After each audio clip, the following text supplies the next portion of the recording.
What is going on, everybody? If you don't know, now you do know. You're officially tuned in to a very special edition of the HFWB Podcast Series. Once again, this is your host, Clifton Pope, and with me today, I have a very special woman who's become a very quick friend based off of just networking.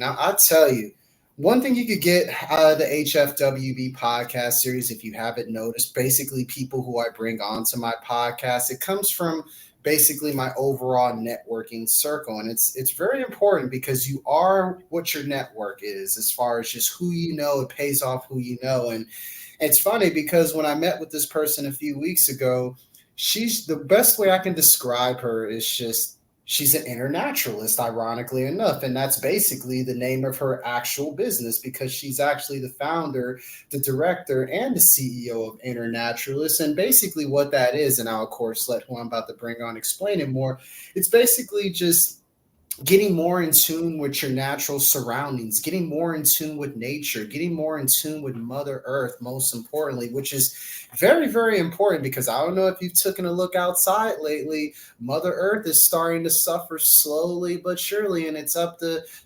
people like myself and the person who I'm about to bring on to, of course, get the message out there as far as the importance of protecting Mother Earth. With that being said, I would like to introduce my newfound friend, Miss Lari Jo W to the HFWB Podcast Series. Lari Jo, how's it going on this wonderful morning? It's a beautiful day. It's a great day to be outside. However, it's really hard to have an internet connection outside. So I am in my office at the moment, but I'll be outside as soon as we're done. No, of course, and that just goes to show what you overall represents is that you're so in tune with being outside, and it's like it's very, very important because I feel like my generation's probably the last generation that understands the importance and feeling of just being outside and just playing and everything and just being active, which is what I try to tell people all the time with what I do with personal training and stuff. But overall, Lari Jo, just give the people a little bit of like your background story and just how you came about as far as just being in tune with nature as well as you are and basically just turning it into Inner Naturalist, your overall business that you have. Kind of give the background story of that. Sure. I was raised in a pretty outdoorsy environment. My parents let us run wild until the street lights came on, like most children Yep. might. And I was really involved in Girl Scouts, and I would go to summer camp as many weeks as they had, 6, 8.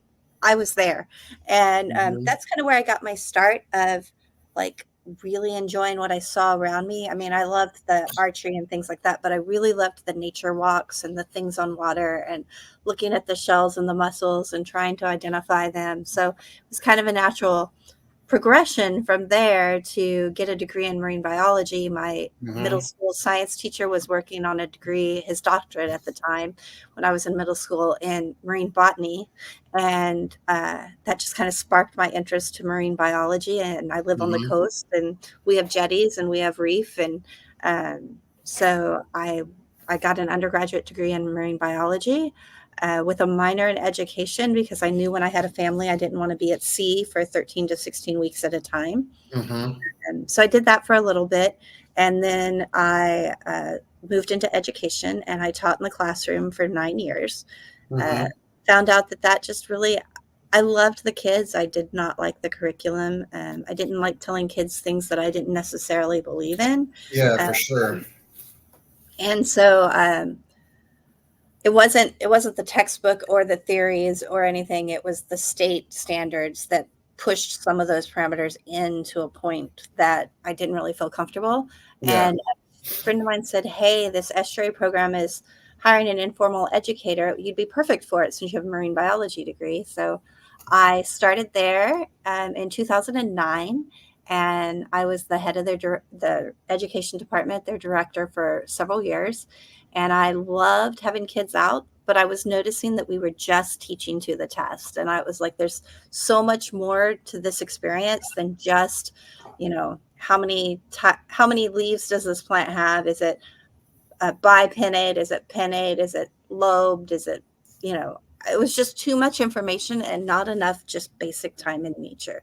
So I started just like dropping a few activities in where I could, where we do sound maps where they just sit and listen in nature for a few minutes. And we do nature walks with no outcome required, just basic observations along the way, what sparks your interest.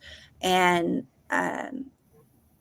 in 2020, just before COVID, so 2019, I was feeling this urge to do something else. And I was getting a lot of pushback from our board of directors. They had started opening up their funding cycles and taking in money from places that I didn't feel told our story or fit with our mission. And so when I went in for a meeting with my executive director and a few other people, they were like, I need you to cut your budget and I need you to fire all your staff. And I stood my ground and said, I would rather you fire me than fire my staff, because you have an excellent program and I'm ready to do something else anyway. So, so I pulled out, let my staff have the estuary programs education department, and they're doing a beautiful job running it. And I started trying to figure out what Inner Naturalist was going to look like. I had that name in the back of my mind since I had gone to grad school. I have a master's in ecological teaching and learning. And so I was like, what is this going to look like? And first I thought it was going to look like nature journaling outside 3 times a week with all kinds of people and doing teacher workshops. But I realized that we're not ready for that here. And so I went in and got my nature connected coaching. It's a nature connected transformational coaching certification. And I am in the works of being certified by the International Coaching Foundation, so I can coach in any country in the world. But right now I can coach in the US. And I am just loving being able to look at people's mental health and change that based upon the nature that's around them. So we may have an appointment here in my office, but I really try to encourage you to pick a place outside. I've got several on my list when you book an appointment with me, to take that walk and really do the work while we're in nature itself. So that's how I got here. I love it, because it's like you're basically taking all the education and all the experience that you gained, and you're just really just taking it back home to where it all started, which is, of course, just the planet that we live on, which is Earth, which is the womb. It's like you're giving people a guidance, Lari Jo, as far as what are you giving birth to within the course of your life from a physical, mental, and emotional standpoint? Are you giving birth to like stress and chaos? Are you seeing possibilities for like a transition? Are you excited to participate in that? And it's kind of like, it's crazy, because it's like, when you were breaking all that stuff down, that's kind of the one thing that I got out of it, because it's like, when you were in the beginning stages of putting together Inner Naturalist, you kind of didn't know what you were exactly giving birth to, but you just knew that the possibilities and the transition within those possibilities could be limitless based off of just your overall blueprint that you originally had laid out since grad school that you were alluding to. For those who are listening to the HFWB podcast series and who have never heard of Inner Naturalist, kind of break down like your best overall brief description of what that is, what can you get out of it, and how important it is just to, of course, just be in tune with nature. Just simple as that, really. So I'm going to start with a little bit of background and researchy kind of stuff. Research shows that children in today's society spend about 90% of their time inside. And as long as that's the normal of living in a city that doesn't have a lot of green space, Corpus doesn't have green belts or anything built into it where we are right now, we're going to create issues, because people will continue to suffer from what we call nature deficit disorder. And it's that we don't have the connection to nature that we need just to regulate our body. So that's where this kind of started. I'd read a lot of Richard Lou's books. He's the one who coined the phrase nature deficit disorder. And I was like, what can I do to help bring that back? So the first thing I offer are once a month nature retreats, and that's 2 hours in nature in the morning from 9 to 11. We go to a different location around the city that's natural, and we sit, we journal, we reflect, we talk. It's kind of a group activity, so any age is welcome, and we meet everybody's needs as needed. Then afterwards, we just have a picnic lunch together. Everybody brings something, and we have fun. So that's the first offering. That's just an in-person, hands-on. This is how we do it. Um, Mm-hmm. if you're looking for something more than that, I offer therapy sessions or nature connected coaching sessions, and those look like 30, 60, or 90-minute sessions together, one-on-one. Mm-hmm. And we may start in the office if you're not comfortable outside yet, but our goal is to get us outside as we're doing these sessions. And I work on anything from PTSD to anxiety to depression to I'm stuck and I can't even clean my closet out, because there's usually a deeper need behind even that Yeah.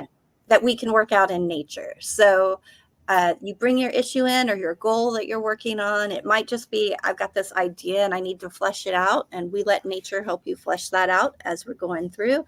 It may be, I'm stuck and I don't know what to do. And we work through some parts work and some just meditation and what I call visualizing of Yeah. nature when we're Visualization. inside Yeah. here.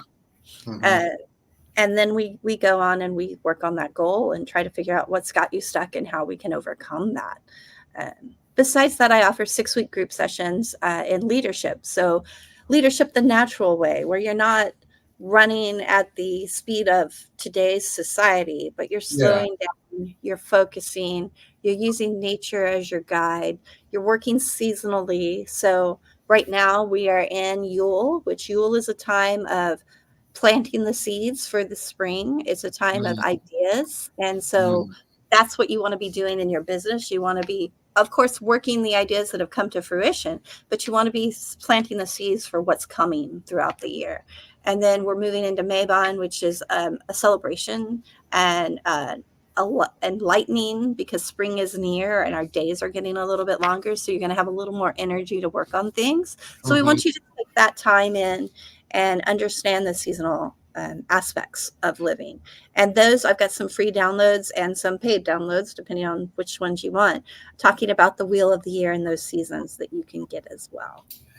You kind of just broke down the reason why people have so much energy within the beginning of the year, as far as just having, like, we've heard this before, the new year, new me attitude, because that's usually the time where people begin to, as you alluded to, just planting those seeds of opportunity, seeing what they grow into. And at the same time, as springtime approaches and the days get longer, it's like the energy comes from within to where we can continue to chase after those seeds that we planted, and hopefully they can harvest into something that's beautiful and worth fulfilling as far as just within their overall journeys and stuff. I know you particularly see like clients on a regular basis, Larry Joe. Is there a particular client that sticks out to you that, based off of everything that you're doing, to where you feel like you have to sit back and you're like, man, I think I really have fulfilled my calling as far as on what I'm supposed to be doing right there? Is there anyone that jumps out to mind that you could think of off the top of your head? I actually have two. One, you laugh. People laugh when I say I can't clean out my closet. But one client I had came to me with basically that issue. My house is Mm, full of my parents' stuff. I don't know why, but I can't open the boxes and go through them. And I'm living in other people's junk, basically. And so we worked through a lot of issues underneath that, like, grief. There's a reason you're not opening your parents' stuff, because you're still grieving your parents. We worked through a little bit of anger towards them, and maybe because, she had this perception of my brother's the perfect one, and they didn't care about me because they left him in charge of things, but he's not doing anything, so he doesn't care about me. And right. really, we just reframe that to take ownership of what's yours Yeah. and run with it. And so I saw her, I guess I'm still seeing her, but it's been about 3 months. And about 2.5 months into that, she came in and she was so excited because she had space in her room. She had found someone to help her go through things that she'd known her whole life. So they knew the stories behind the things. They had helped her keep what was important and get rid of what wasn't. And in that was a healing process of the grief. And that's just like, Wow. And now she is working on putting a community garden, a sensory garden in her neighborhood because she saw how much walking in nature did for her as we went through all of this activity. And so she's creating a space of nature for her own community, her own nearby neighbors. And I think that is just beautiful. Um, and I have another one who came to me because her ADD was kind of out of whack and she couldn't think about anything or plan. So she wanted that perfect calendar and that perfect way to calendar. But we've gone so much deeper. She was adopted and there were some issues there that we worked with. So these are two stories that I'm allowed to share, but it happens every day that they come in with this, like what seems like a basic thing. And then sometime between sessions or even in that very first session, they hit something deeper. And when they hit something deeper, we know what the real need is. And then we can work on that. So that's good stuff. That's good stuff. And you're kind of just helping them out with just their overall just cycle of nature. I guess you could say it's just blending in all the four elements, which is, of course, earth, air, water, and fire. And it's amazing to me on how much that continuous cycle of nature it comes in various forms and in between different compartments of the environment and just make the environment kind of what that is. Kind of break down your perspective on kind of like this natural cycle as far as involving the four elements of earth, air, water, and fire, and basically explain it to people on how important that is just to help maintain the environment to where it can be basically uplifted from your perspective. I want to hear your thoughts on that. So, of course, our towns and cities aren't planning for green space. Green space is declining, so we don't have natural space for anybody to go into, and that's the biggest thing about Earth. If we spend our day 8 hours a day at work and then our afternoons and evenings in the concrete jungle, we're not ever touching Mother Earth in the way Mother Earth should look. That doesn't mean I'm ready to give up my towns and my cities. I just think there needs to be some more thought of green building and blue space, which blue space is water, which we were just talking about water. So a lot of times you'll hear people talk about green space and that they want more green space. However, they're just now realizing that blue space may be more important.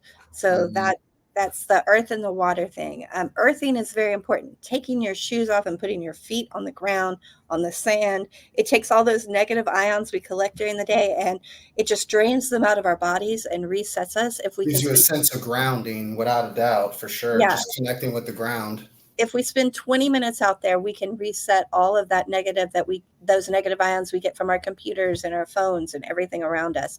So I start every morning outside barefoot, watching my dogs run around in the backyard, watching the birds play on the wires and the squirrels. And I have a dog who stares into the bush at the squirrel feeder, waiting for the squirrels. And I watch their little interactions. And that's the way I start every morning. Even when it was 20 degrees outside, my feet were still bare. I might have been bundled up, but my feet were still bare on the ground. I wear a grounding strip on my shoes so that I can be grounded even when I have on plastic-based shoes. And fire, just think about your times around a campfire, whether you're an adult or a kid, and you're sitting there and you're watching the fire crackle and your whole body just kind of begins to relax and reset. That's just really important to who we are and what we do. Having those elements of nature with us at every point of our life, putting them in where we can, keeping a fire pit in our backyard so that we can do even fire ceremonies, if not just cook outside, and planning trips away every once in a while so that we can get away into and immerse ourselves in nature in all styles, mountains, forests, rainforests, deserts. We like to travel and do that because we know it's important. And for my kids growing up, we always took a 10-day trip into nature. And that was when we hit the gate of the state park or national park we were in, all phones went in the center console and none of them came out for 10 days. So we had really old school cameras that they used to take pictures if they wanted it. But we had no technology distraction for 10 days. And that resets your circadian rhythm. So that's really important in my life as well. Yeah, because we're so glued to our phones and our iPads and all that. It's like we sometimes forget the importance of just what we have outside, and just like literally, like you as you alluded to, you could literally just go outside in your front yard barefooted, stand on the grass for a little bit, get in tune with the grass. I know people who literally do that as yourself, and who literally sometimes pick a piece of the grass, and they'll sometimes eat a little piece of it just so they can be in tune with nature as much as possible, just to again have just a sense of grounding and just a sense of belonging to the world, so to speak. And that's very, very important, just again, just from just keeping yourself just again grounded from the 10 toes down all the way up. For those people who are hearing this conversation and who are still a little bit confused on how they can get more in tune with it, of course, just nature and Mother Earth itself, what would be three key pieces of advice you would give someone off the top of your head to help them get on that on that journey and on track with that? I would say don't be afraid. Go outside. Research shows that the rule is nature 120, which 120 minutes is 2 hours. So just 2 hours a week in nature, which sometimes people are like, I can't find 2 hours, but that's actually only 17 minutes a day. I think everybody can find 17 minutes in their day to go find something natural and interact with it. I know that we call tree huggers these weird things, but go hug a tree. Feel the energy that, even if you don't want to hug it, touch it. Feel that energy exchange between you and the tree. I sit down and I do what's called a 3x3. I find three things in three different directions. So to the sides and in front of me or behind me. I pick three directions, and whatever my opinion or whatever my observations bring me to that I have a curiosity about, I bring those together, and I might sketch them. I might just ask myself questions about them. I might just, roll them around in my hands, feel them, and just play with them for a little bit. But having those sensory activities, so using your eyes, using your ears, using your hands. I don't suggest tasting things in nature unless you are 100% sure it is an edible plant. Always take an expert with you if you're in a new area. Don't kill yourself, please. Right. But use all those senses. And in fact, there's a list of 52 senses. I need to pull that up and put it on my social media again.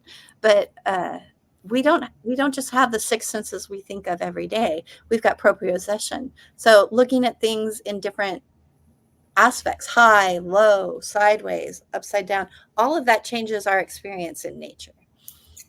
I love it. I love it.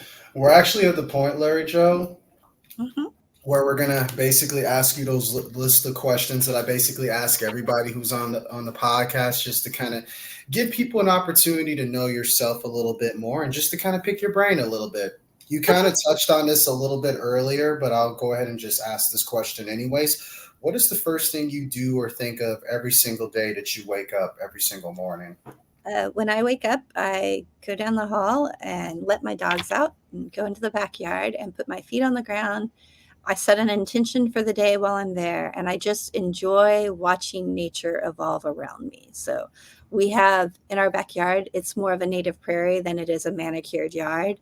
We have sunflowers that are 6 foot tall most of the year. Right now, they're only, 1.5 feet, but they have made it through the freezes. So we're pretty good. That's good. And I just watch the birds, the sparrows. We've got kiskadees that come through. We've got grackles and doves and an occasional oriole when we have migration. One of the great things about where we live, Clifton, is that we are the birdiest city in the nation, in the U.S. We have 2 migratory flyways that come across our area. So we get twice as many birds during migratory time. So if you like color and beauty and birdsong, this is kind of the place to be. There we go. We're already taking the first steps towards getting more in tune with nature. I love it.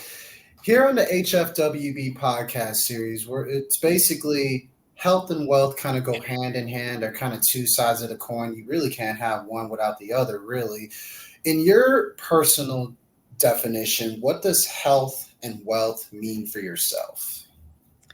Well, I think I am wealthier as a human when I am healthier. I survive, or I live with, however you want to put it, chronic Lyme disease from from a tick bite about 20 years ago. Mm-hmm. And I have celiac disease, which is an autoimmune disorder. And when I am eating right, being active in the right ways, and living life according to my passion, I tend not to have as many flare-ups, and I never have a celiac flare-up anymore, unless something really awful happens. But it keeps my whole health in check, and health is wealth.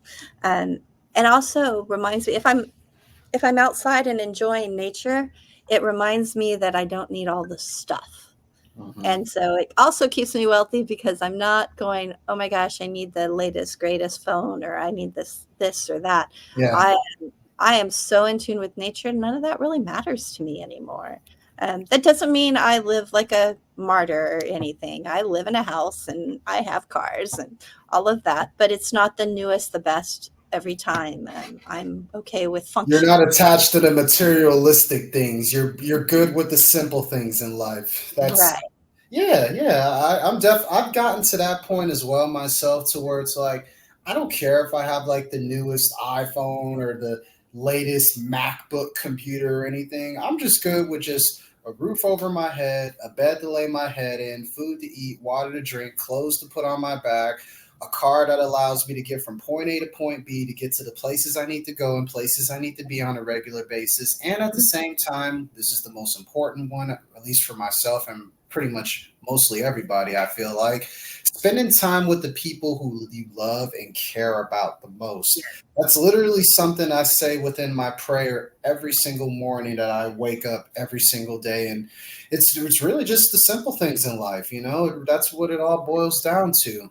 Yes, I'm lucky to have a great family, a great partner, and really awesome networking friends and colleagues like you. So I try to fill at least a portion of every day with a intimate, intentional connection with someone. So that's important to me as well. I feel like this would be like the perfect question to ask you, based off of the discussion that we've been having just overall about the elements of the universe and stuff. Which of the four elements you feel like that describes you and fits your overall personality the most, as far as earth, water, air, or fire? I'm going to go with water. I am a Pisces. I started swimming when I was really, really young. I competitively swam all through high school and a little bit of college. Okay. And going to the beach, going to the river, getting my feet wet, sitting on a rock somewhere by flowing water, that restores my soul in a way nothing else can. So I am definitely a water. No, it just breeds to your sense of being in tune with your communication, your feelings, emotions, and overall just having that perfect balanced rhythm and sense of flow for your life, to where it's nice and smooth and the waves aren't too rocky like this, but it's just nice and smooth, just like that. I love it. I'm going to say there are rocky days. Of course. You can't make the waves go away, but you just flow with that and you go with it, and you get to a point where that all settles down and you can reset. So that's exactly what I like to tell people all the time, without a doubt. Now we're going to make a little bit of a slight transition as we continue to pick your brain just a little bit more, Lari Jo, with a little thing I like to call either or, where I'll ask you which one you would choose out of either or, so to speak. For instance, the first one is, what would you choose out of loyalty or respect? Loyalty. This is probably going to be a given right here. Would you rather live in space or live in the ocean? The ocean. Based off of everything we talked about, I knew you were going to pick that one, just how in tune you are with the element of water. I love it. Would you rather be famous and poor, or anonymous and rich? Anonymous. I like to be in the background. It doesn't matter. The money doesn't matter. I want to be the reason somebody else is having magnificently memorable moments. I want to be in the background facilitating those moments. I love it. I feel the same way at times too. Would you rather have unlimited free meals at your favorite restaurant, or unlimited first class tickets? First class tickets. Would you rather dance to every song or sing to every song? Dance. Love to dance. Picture this scenario, Larry Jo. You're on an island, you're trapped on that island, but you have the option to listen to 5 of your favorite music artists. It doesn't matter the genre, it could be their whole entire catalog of music. Who would those 5 artists be? Ah, Shakira, George Strait, um, any Irish pub band, Mm, any Irish pub band, uh, Crystal Gale, and Julio Iglesias. I love it. I love it. I love the versatility in the playlist. Nothing wrong with that. What is your favorite go-to meal? So it's not healthy, but my comfort food is macaroni and cheese and fried spam. It's what my mom would make for my birthday, and anytime I was asked to pick a meal, that's what I picked. So if I'm missing my parents, or if I'm having a really bad day and just need a little bit of that refresher, I will go to mac and cheese and fried spam. And It it's will at least be homemade. So no, there's no, I'm a big macaroni and cheese guy myself, and it's funny you mention that because I remember having a discussion with my mom as far as whenever, of course, God forbid, anytime soon, whenever she does leave this world, she wants me to have like a special meal like on her birthday every single year going forward. I kid you not. I remember just having that conversation, and it's like, yeah, I'm definitely going to be having a good favorite meal just to remember my parents too whenever that time does come. So there's nothing wrong with that. It really isn't. And plus, who doesn't love some good spam and macaroni and cheese? That's actually a really good combination, or underrated combination at that.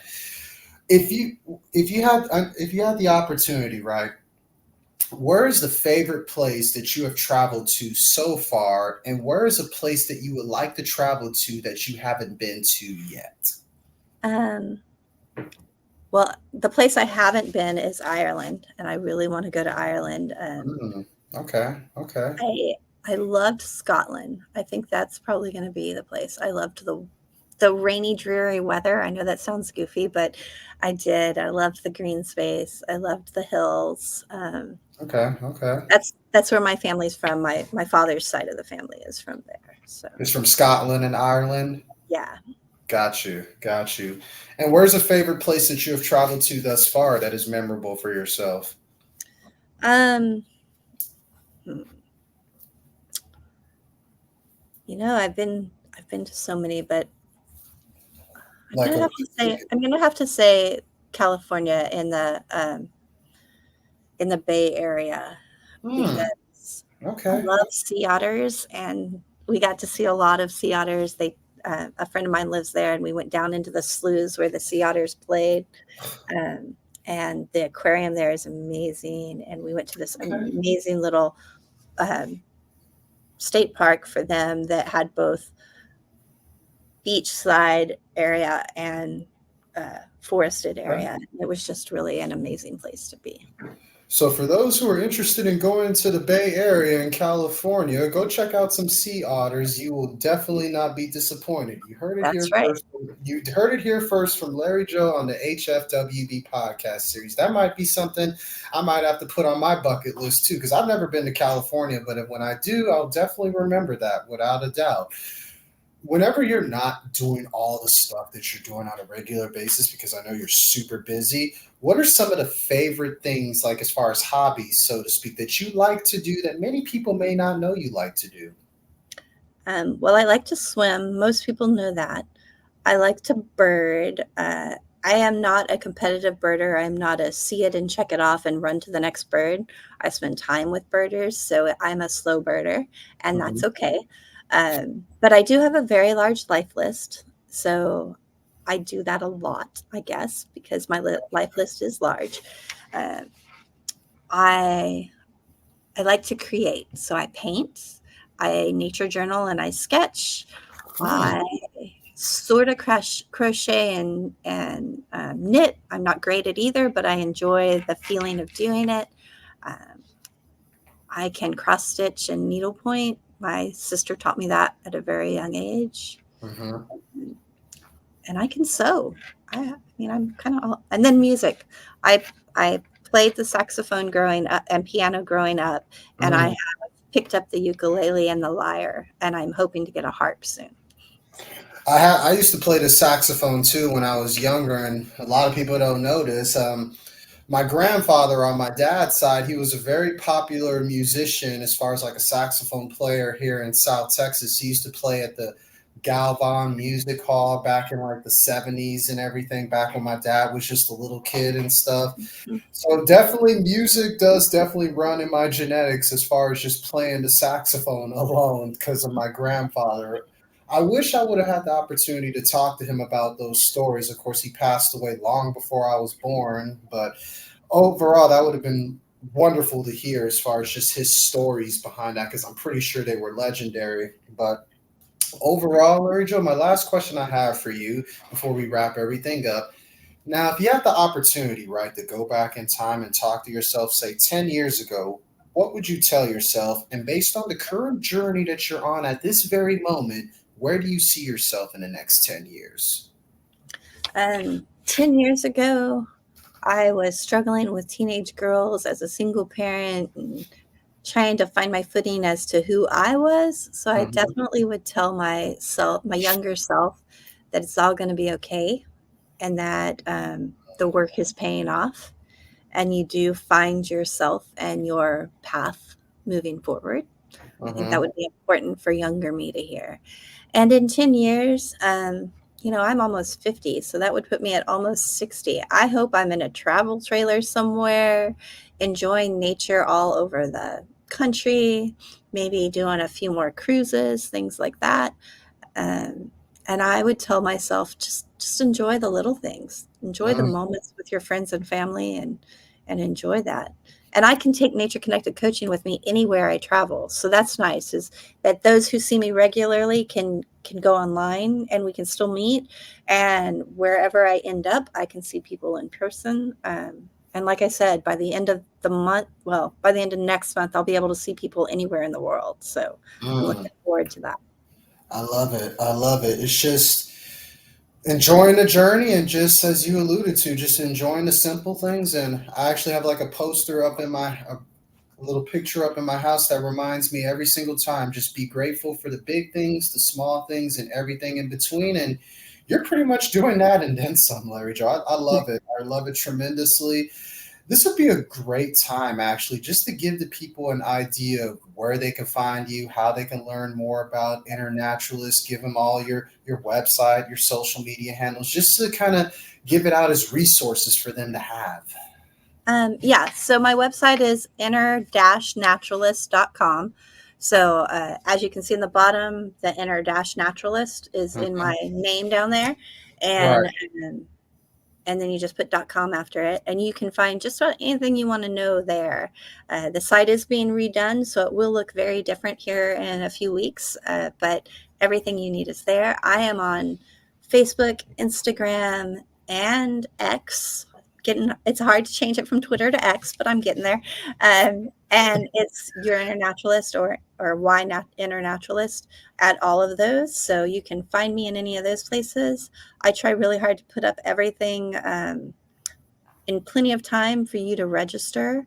So if you want to come hang out in nature with me in February, because nature is Saturday this week, and I know that's short notice and I'm pretty much booked, but in February, just hop on and join us. It'd be fun. And if you want a session with me, if you want to just have a 30-minute discovery call, you can book that on my website, and that's free, the discovery call. And we can do it via Zoom, we can do it in person, we can do it at a park, whatever works best for you, we can make work.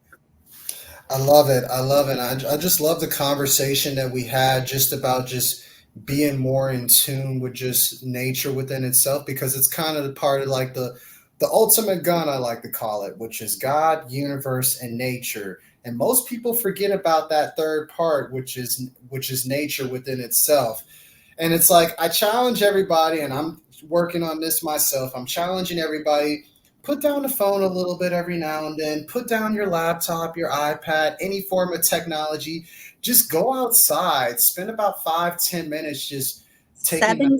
Spend 17 minutes. 17 minutes, as Lari Jo alluded to in this episode. That's where the benefits happen. So exactly. 17 minutes out of your day. Just take nice big breaths in and out, barefooted, connected to the ground. Make sure you're grounded.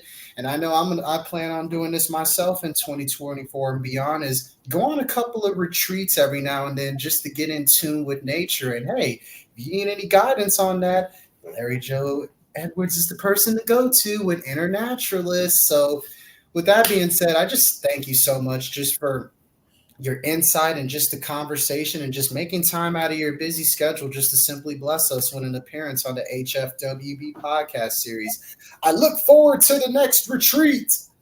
Yes. So we're going to do some lunch and learns together. And in March, we're going to have a retreat together. I can't wait to have a nature retreat in March with you. And we're going to make it a full half day. So we're going to go until after lunch and work together. I can't wait. This is going to be great. This is going to be great. With that being said, thank y'all for tuning in to this special edition of the HFWB Podcast Series. This is your host, Clifton Pope. And with me, that being said, I encourage y'all to stay healthy, wealthy, and blessed. Till next time, peace and love, everybody.